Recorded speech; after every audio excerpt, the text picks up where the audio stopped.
नमस्कार दोस्तों, OCN network में आपका स्वागत है। मैं हूं ओमकार चौधरी। ये कोई साधारण चिट्ठी नहीं है जो एलजी ने, उपराज्यपाल ने दिल्ली की मुख्यमंत्री आतिशी को लिखी है। मैं इसको चिट्ठी बम कहूंगा।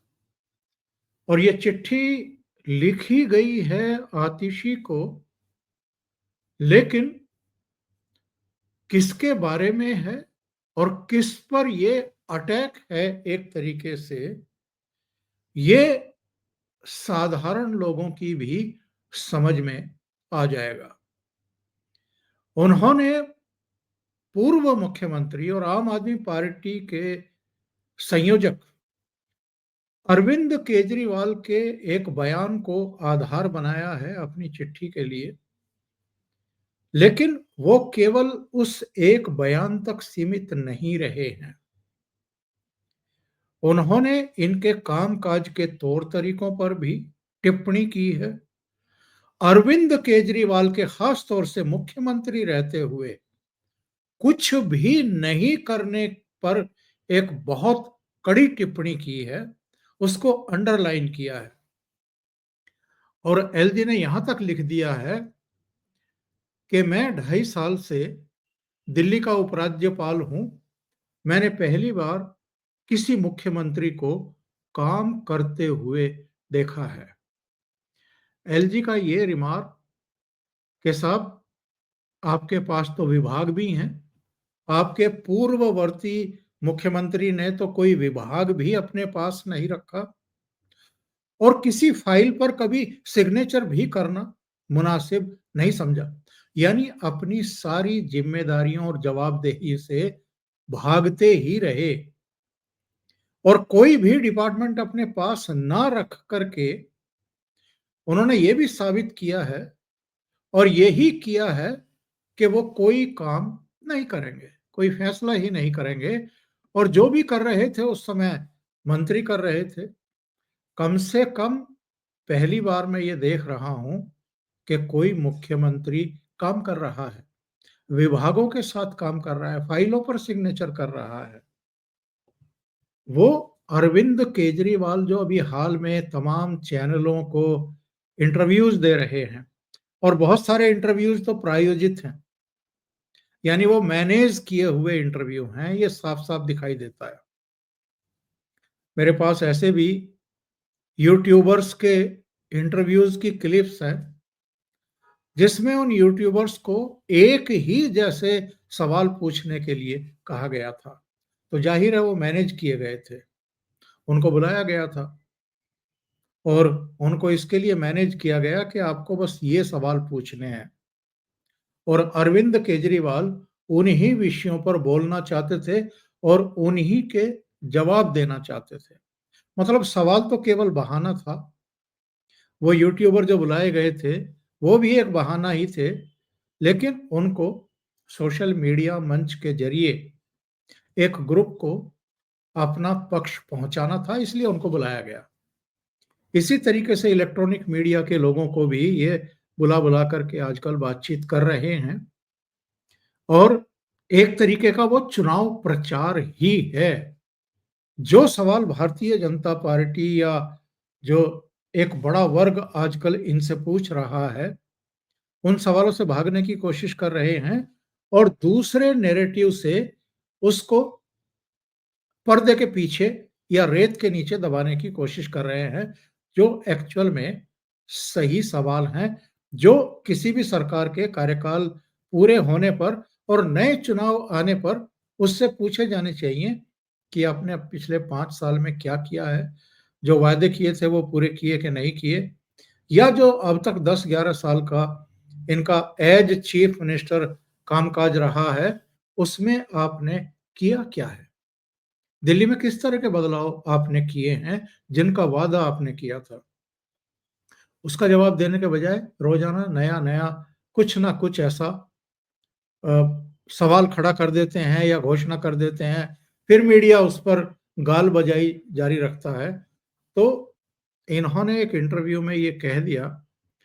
एंकर ने पूछा कि मुख्यमंत्री कौन बनेगा नतीजे आने के बाद। तो इन्होंने कहा कि मेरे नाम पर चुनाव लड़ा जा रहा है तो जाहिर है मैं ही मुख्यमंत्री बनूंगा। यानी आतिशी मुख्यमंत्री नहीं बनेंगी। और वैसे अरविंद केजरीवाल ने ये बात छिपाई भी तो नहीं है कभी।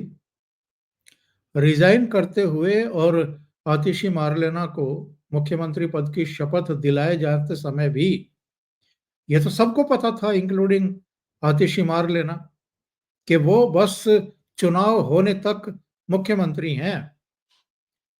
उसके बाद उनके मुख्यमंत्री बनने का कोई ऑप्शन नहीं है। अरविंद केजरीवाल को भी पता है, पार्टी को भी पता है, दिल्ली के लोगों को भी इस बात का पता है कि आतिशी इसके आगे मुख्यमंत्री नहीं बनेंगी।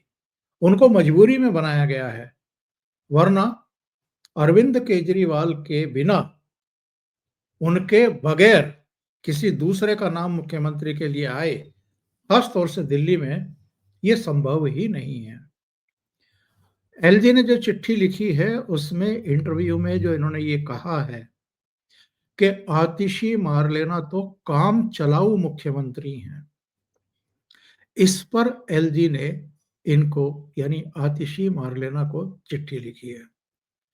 और चिट्ठी का जो मजमून है मैं आपको उसके कुछ अंश दिखा देता हूं। इसमें इन्होंने लिखा है,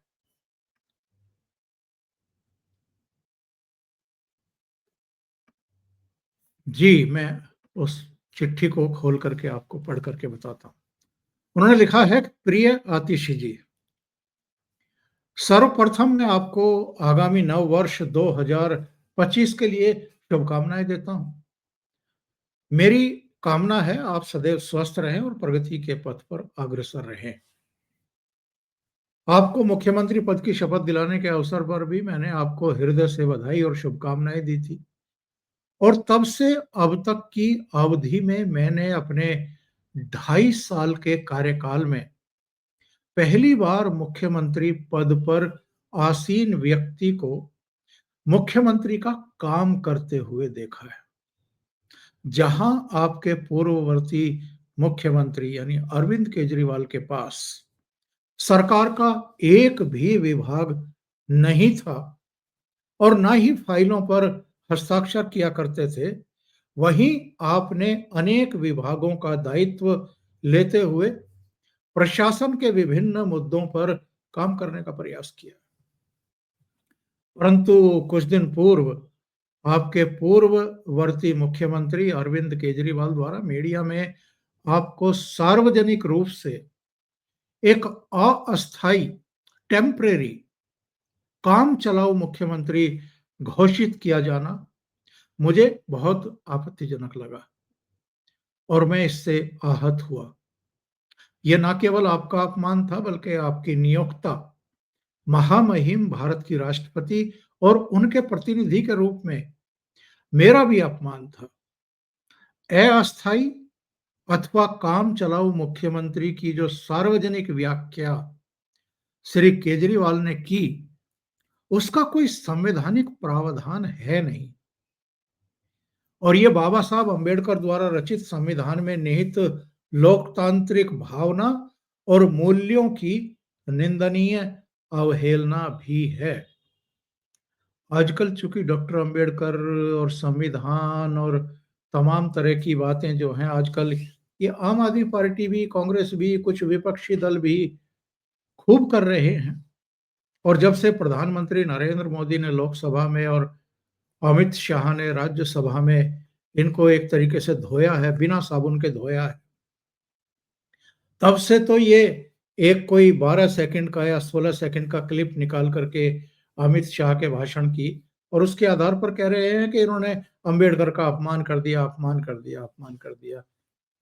जो अपमान नेहरू ने किया या बाद के जो कांग्रेस के मुख्य प्रधानमंत्रियों ने किया, पिछड़ों के साथ भी, दलितों के साथ भी, आरक्षण के मुद्दों को लेकर के भी, काका कालेलकर की जो रिपोर्ट आई थी उसको लेकर के भी, मंडल कमीशन की रिपोर्ट को भी जिस तरीके से दबा के रखा, उसकी बात नहीं कर रहे हैं। बस अमित शाह ने वो 12 सेकंड में 3-4 बार अंबेडकर अंबेडकर अंबेडकर कह दिया तो अपमान हो गया अंबेडकर का। उसी का कहीं न कहीं ये ज़िक्र किया है एलजी ने। फिर ये आगे लिखते हैं चिट्ठी में कि ये सर्वविदित है कि आपको किन परिस्थितियों में मुख्यमंत्री बनाया गया। पिछले 10 सालों में यमुना की बदतर हालत हो या पीने के पानी की भयंकर कमी, कचरे के पहाड़ का मुद्दा हो, जो कूड़े कचरे के जो पहाड़ 3 जगह लगे हैं, एक भलसवा में, एक ओखला में और एक ये गाजीपुर में।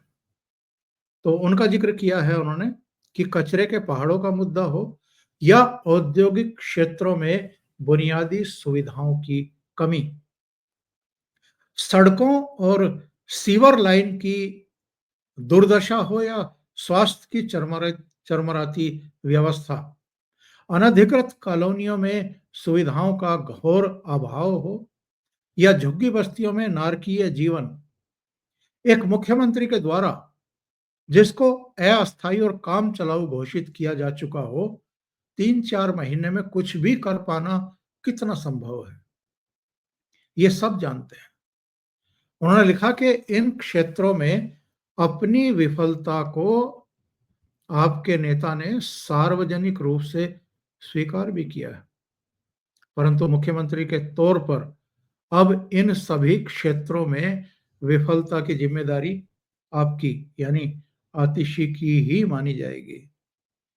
जिस प्रकार से श्री केजरीवाल द्वारा आपकी उपस्थिति में अनधिकृत रूप से वरिष्ठ नागरिकों और मुख्यमंत्री के नाम पर ही महिलाओं संबंधित योजना की हवाई घोषणाएं की गई, इससे मुख्यमंत्री के पद और मंत्री परिषद की गरिमा भी धूमिल हुई है। यानी उपराज्यपाल ने सीधे सीधे ये कहा है इस पत्र में कि जब मुख्यमंत्री वहां मौजूद थी तो ये दायित्व मुख्यमंत्री का होना चाहिए था या जो मुख्यमंत्री नहीं है उनका बनता है। उन्होंने लिखा है कि हाल में दिल्ली सरकार के 2 विभागों द्वारा प्रेस में जारी सार्वजनिक नोटिस के माध्यम से पूर्व मुख्यमंत्री द्वारा अस्तित्वहीन योजनाओं हेतु पंजीकरण कराए जाने के संबंध में लोगों को सावधान रहने को कहा गया है। यह घटना अभूतपूर्व है और आपके लिए निश्चित ही असहज करने वाला रहा होगा, क्योंकि आतिशी मुख्यमंत्री हैं और अगर उनके मुख्यमंत्री रहते हुए उन्हीं की सरकार के 2 विभागों को अखबारों में ये विज्ञापन देना पड़े कि जिन योजनाओं के लिए अरविंद केजरीवाल अपने पार्टी के लोगों को लगा करके रजिस्ट्रेशन करा रहे हैं, वो पूरी तरीके से अवैध है, तो इससे ज्यादा शर्मिंदगी की बात किसी मुख्यमंत्री के लिए और क्या हो सकती है। लेफ्टिनेंट गवर्नर ने आगे लिखा है कि हालांकि मैं उन विभागीय अधिकारियों की सराहना भी करता हूं जिन्होंने अपने कर्तव्यों का निर्वहन करते हुए जनहित में भ्रामक योजनाओं और उनके पंजीकरण के संबंध में सही तथ्यों को जनता के सामने पेश किया, इसी प्रकार श्री केजरीवाल बिना किसी आधार या तथ्य के आपके खिलाफ परिवहन विभाग द्वारा तथा अन्य जांच एजेंसियों द्वारा जांच करके आपको जेल भेजने की सार्वजनिक रूप से बात करते हुए देखे गए। अभी एक प्रेस कॉन्फ्रेंस में उन्होंने कहा था कि आतिशी को जेल भेजने की तैयारी की जा रही है और ईडी को, सीबीआई को, इनकम टैक्स डिपार्टमेंट को यह कहा गया है कि जैसे भी हो कोई फर्जी केस लगा करके आतिशी को गिरफ्तार कर लो। और केजरीवाल ने यह भी कहा था कि मेरे घर भी रेड पड़ेगी, मनीष सिसोदिया के यहाँ भी पड़ेगी, संजय सिंह के यहाँ भी पड़ेगी, पहले भी पड़ चुकी, फिर पड़ेगी। ये एक तरीका बना रखा है अरविंद केजरीवाल ने, जो मूल मुद्दे हैं उनसे लोगों का ध्यान डाइवर्ट करो, नई नई चीजें, सनसनीखेज चीजें प्रेस के जरिए लोगों के सामने लाओ और एक ऐसा वातावरण क्रिएट कर दो कि पिछले 10 साल में, 11 साल में जो इनकी सरकार रही है उसकी विफलता पर तो पर्दा पड़ जाए, कोई इनके कामकाज के बारे में तो सवाल पूछने ही ना पाए, जो नए-नए ये नैरेटिव खोज करके लाते हैं, नई-नई चीज़ें खोज करके लाते हैं, बस प्रेस में उनकी चर्चाएँ होती रहें। उसी की तरफ एलजी ने अपनी चिट्ठी के अंतिम भाग में ये ज़िक्र किया है। उन्होंने कहा कि ये असत्य तो है ही, यानी ये कि आतिशी की गिरफ्तारी की तैयारी चल रही है। ऐसे बयानों से ये भी इंगित होता है कि आपको अपने ही अधीन काम करने वाले विभागों के क्रियाकलापों की जैसे कोई खबर ही नहीं है। बल्कि आज तो अखबारों के माध्यम से ये भी ज्ञात हुआ कि परिवहन विभाग के अतिरिक्त मुख्य सचिव ने स्वयं आपको लिख कर के सूचित किया है कि ना तो उनके अथवा सतर्कता विभाग की तरफ से ऐसी कोई कार्रवाई की जा रही है और ना ही कभी ऐसा करने की बात हुई है। यानी बेसिर पैर की उड़ा दो कि आतिशी को गिरफ्तार करने की तैयारी की जा रही है। उन्होंने श्री केजरीवाल के बयानों को पूरी तरह नकारते हुए उन्हें तथ्य विहीन और भ्रामक बताया। और आखिर में उपराज्यपाल ने लिखा है कि उपराज्यपाल होने के नाते मैं इस स्तर के पब्लिक डिस्कोर्स से चिंतित हूं और साथ ही मेरी सरकार की पूर्णकालिक मुख्यमंत्री को अस्थायी यानी टेम्परेरी मुख्यमंत्री के रूप में प्रस्तुत करने के संभाषण से आहत हूं।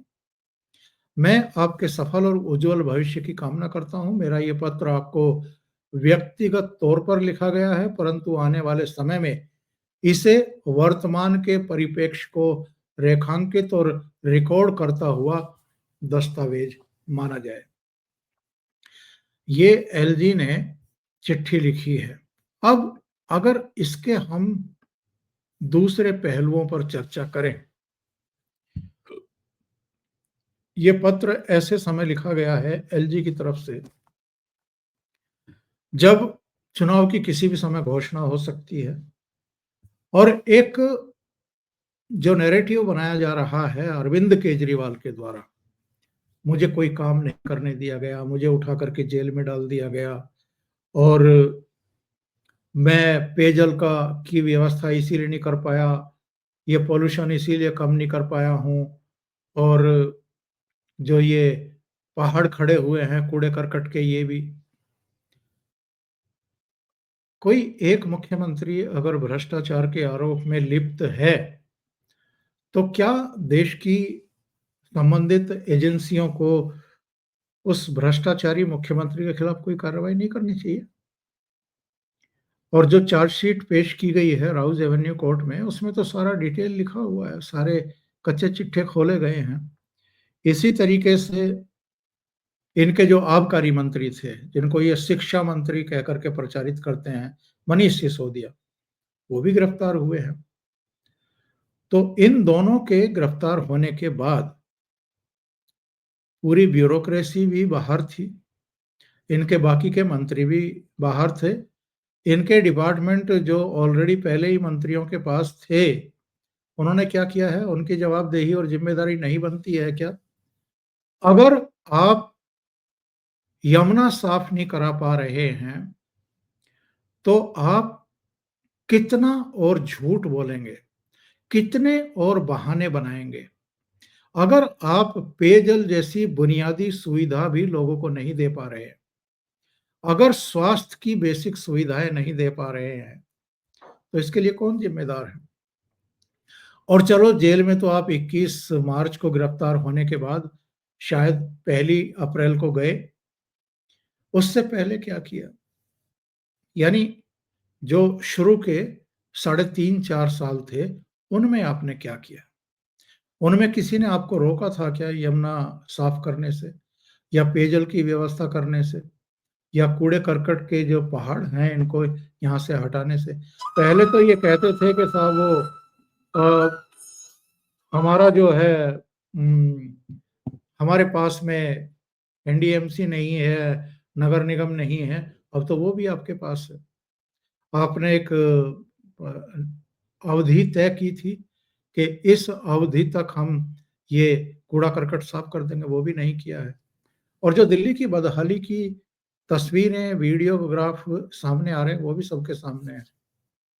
तो एलजी ने एक तरीके से इस चिट्ठी के ज़रिए अरविंद केजरीवाल के झूठों का पर्दाफाश किया है। इनकी जो अकर्मण्यता है, उसको उजागर किया है और जो इनके ढोंग हैं, पाखंड हैं और आगे के लिए भी ये जिस तरीके से नए-नए ऐलान कर रहे हैं, महिलाओं को भी आकर्षित करने की कोशिश कर रहे हैं। आधी आबादी के लिए कह रहे हैं कि अगर मैं मुख्यमंत्री बनवा दिया आप लोगों ने, तो ₹2100 महीना आपको मिलेंगे। अभी ग्रंथियों को और पुजारियों को भी 18-18 हज़ार रुपए महीना देंगे। अब वो इमामों को पहले देते थे, इमाम इनके घर के बाहर प्रदर्शन कर रहे हैं, धरने दे रहे हैं।